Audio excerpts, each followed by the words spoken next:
Math solution bye एमबेस्ट कक्षा 10 में आपका स्वागत है।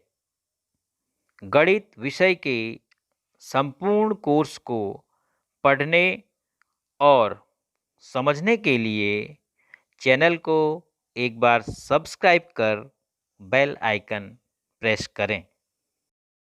प्रश्नावली 9.1 में प्रश्न संख्या 8 है। एक पेडिस्टल के शिखर पर एक 1.6 मीटर ऊंची मूर्ति लगी है। जब भी मूर्ति बनाई जाती है, कहीं पर आपने देखा होगा पार्क में या चौराहे पे, तो नीचे से उसको एक सपोर्ट दिया जाता है, तो उसी को पेडिस्टल कहा जा रहा है, यानी उसका बेस जो बनाया जाता है, आधार। भूमि के एक बिंदु से मूर्ति के शिखर का उन्नयन कोण 60 अंश है और उसी बिंदु से पेडिस्टल के शिखर का उन्नयन कोण, देखो ठीक प्रश्न संख्या 7 का ही जैसा हो गया है। जैसे भवन के शिखर पर संचार मीनार लगी थी, वैसे ही यहाँ पर पहले भूमि की सतह एक रेखाखंड के रूप में हम बनाएंगे और इस सतह पर कहीं पर एक पेडिस्टल बना है। ये पेडिस्टल हो गया। इसको थोड़ा सा आप मोटा कर सकते हैं क्योंकि इस पेडिस्टल के ऊपर ही लगनी है क्या, मूर्ति। तो इस पेडिस्टल के ऊपर एक मूर्ति बनाई गई है जिसकी ऊंचाई है 1.6 मीटर। तो यह है मूर्ति यहाँ से लेकर यहाँ तक, और यह है यहाँ से लेकर यहाँ तक पेडिस्टल। और भूमि पर पेडिस्टल जो बनाया जाएगा लंबवत, तो भूमि के साथ वो 90 अंश का कोण बनाएगा।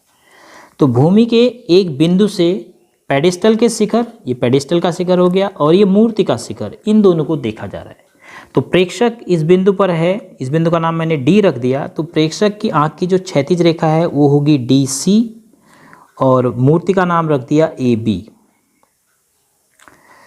तो D से प्रेक्षक की दृष्टि रेखा जब पेडिस्टल के शिखर को देखा तो इस प्रकार होगी, और यह कोण बना है कितने अंश का, 45 अंश का। पेडिस्टल के शिखर का उन्नयन कोण 45। अब जब यहीं से मूर्ति के शिखर को देखा गया, उसी बिंदु से प्रेक्षक की स्थिति नहीं बदली है, तो बिंदु D से फिर से बिंदु A को मिलाएंगे, तो यह दृष्टि रेखा जब मूर्ति के शिखर को देखा जा रहा है 60 अंश का उन्नयन कोण। तो हमें ज्ञात करना है पेडिस्टल की ऊंचाई। तो यहाँ पर हमें मूर्ति की ऊंचाई दे दी है, वहाँ पर हमें संचार मीनार की ऊंचाई निकालनी थी, वो यहाँ पर दे रखी है 1.6 मीटर। और अब हमें ज्ञात करना है पेडिस्टल BC की ऊंचाई। इसको अब मान लेते हैं हम इस बार H। सही ढंग से अगर आपका चित्र बन गया तो फिर आसानी से आप इस प्रश्न को कर सकते हैं। दोनों समकोण त्रिभुजों ACD और BCD के लिए आधार समान है, तो इसी का हम इस्तेमाल करते हैं। इसको मान लेते हैं X, क्योंकि दोनों त्रिभुजों के लिए आधार का काम कर रहा है, तो ये हो गया X मीटर। तो अब लंब और आधार का हम अध्ययन कर रहे हैं, तो कौन से त्रिकोणमितीय अनुपात का प्रयोग करेंगे, tan का। तो सबसे पहले अपने चित्र का विवरण देते हैं। AB क्या है, मूर्ति है, तो AB बराबर मूर्ति। उसके बाद BC क्या है, BC प्रश्न में जो लिखा गया पेडिस्टल, अर्थात मूर्ति का बेस पेडिस्टल है। और D बिंदु क्या है, प्रेक्षक, जहाँ से कोण नोट किए जा रहे हैं, प्रेक्षक। आपने क्या क्या माना है अपनी तरफ से चित्र में, आपने माना BC बराबर H पेडिस्टल की ऊंचाई, कॉमा आधार CD बराबर X।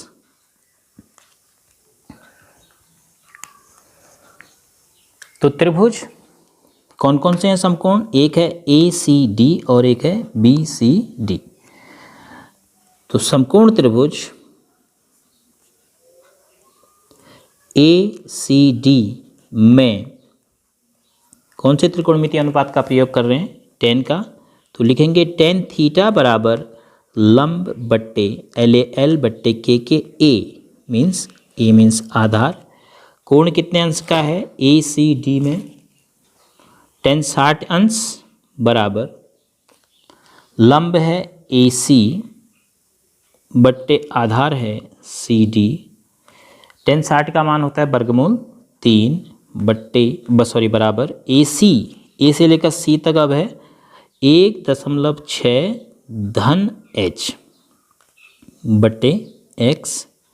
तो यहाँ से आपको मिला x वर्गमूल 3 बराबर 1.6 धन h। यह आपने पहले समकोण त्रिभुज का अध्ययन कर लिया, तो जो हमें प्राप्त हुआ है उसको हम लिख देते हैं नंबर 1।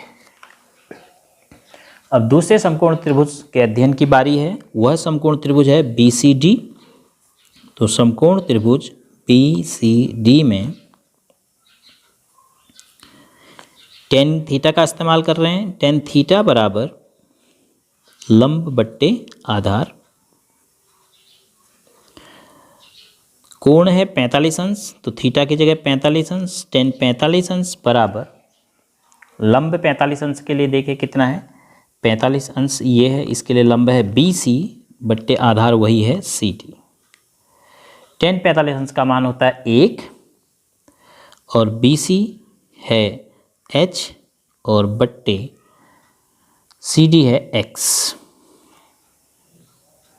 तो x बराबर x1 का x बराबर हो गया h, समीकरण नंबर 2। अब हमें किसका मान निकालना है ये भी ध्यान रखना है। हमें निकालना है पेडिस्टल की ऊंचाई h। तो हम x का मान हटा सकते हैं, x को हटा सकते हैं। अब समीकरण 1 में से x को कैसे हटाएंगे, जब हम x की जगह x का मान रखेंगे तभी तो x हटेगा। तो समीकरण 1 में x का मान रख देते हैं समीकरण 2 से। तो x का मान x बराबर h जो हमें मिला है समीकरण 1 में रखने पर, x का मान रखने पर या x बराबर h रखने पर एक ही बात है। तो x की जगह रखेंगे h वर्गमूल 3 बराबर 1.6 धन h। अब इसमें देखो दो जगह h हैं तो हम एक ही जगह ले आते हैं। तो h वर्गमूल 3 ऋण h बराबर 1.6। कॉमन लिया आपने h तो आपको मिला वर्गमूल 3 ऋण 1 बराबर 1.6। तो यहाँ से h के बाद गुणा का चिन्ह है, तो हम इस पूरी टर्म को हटा देते हैं, पूरे पद को। तो पूरा पद कहाँ चले जाएगा, भाग में। तो वर्गमूल 3 ऋण 1 से आप भाग दे देंगे। अब आपको बताया गया कि जब भी आपका आंसर अपरिमेय संख्या हर में आ जाएगी आंसर में, तो उसको आप परिमेयीकरण करेंगे। तो वर्गमूल 3 धन 1 से ऊपर भी और नीचे भी गुणा करेंगे। ऐसा आपने कक्षा 9 में शुरुआत में सीखा था, शुरू के संख्या पद्धति के अध्याय में। क्योंकि ए ऋण भी ए धन भी, तो इसलिए वर्गमूल हट जाएगा। तो अंश में हो जाएगा 1.6 वर्गमूल 3 धन 1 और हर में ए ऋण बी गुणा ए धन बी बराबर हो जाएगा ए का वर्ग ऋण बी का वर्ग। तो बराबर मिलेगा 1.6 गुणा वर्गमूल 3 धन 1 बट्टे 3 ऋण 1, क्योंकि वर्गमूल 3 का 3 और 1 का वर्ग 1। तो ये हो जाएगा 2। तो 1.6 वर्गमूल 3 धन 1 बट्टे 2। तो 2 से आप भाग दे सकते हैं, तो आपके पास आ जाएगा 0.8 वर्गमूल 3 धन 1 मीटर।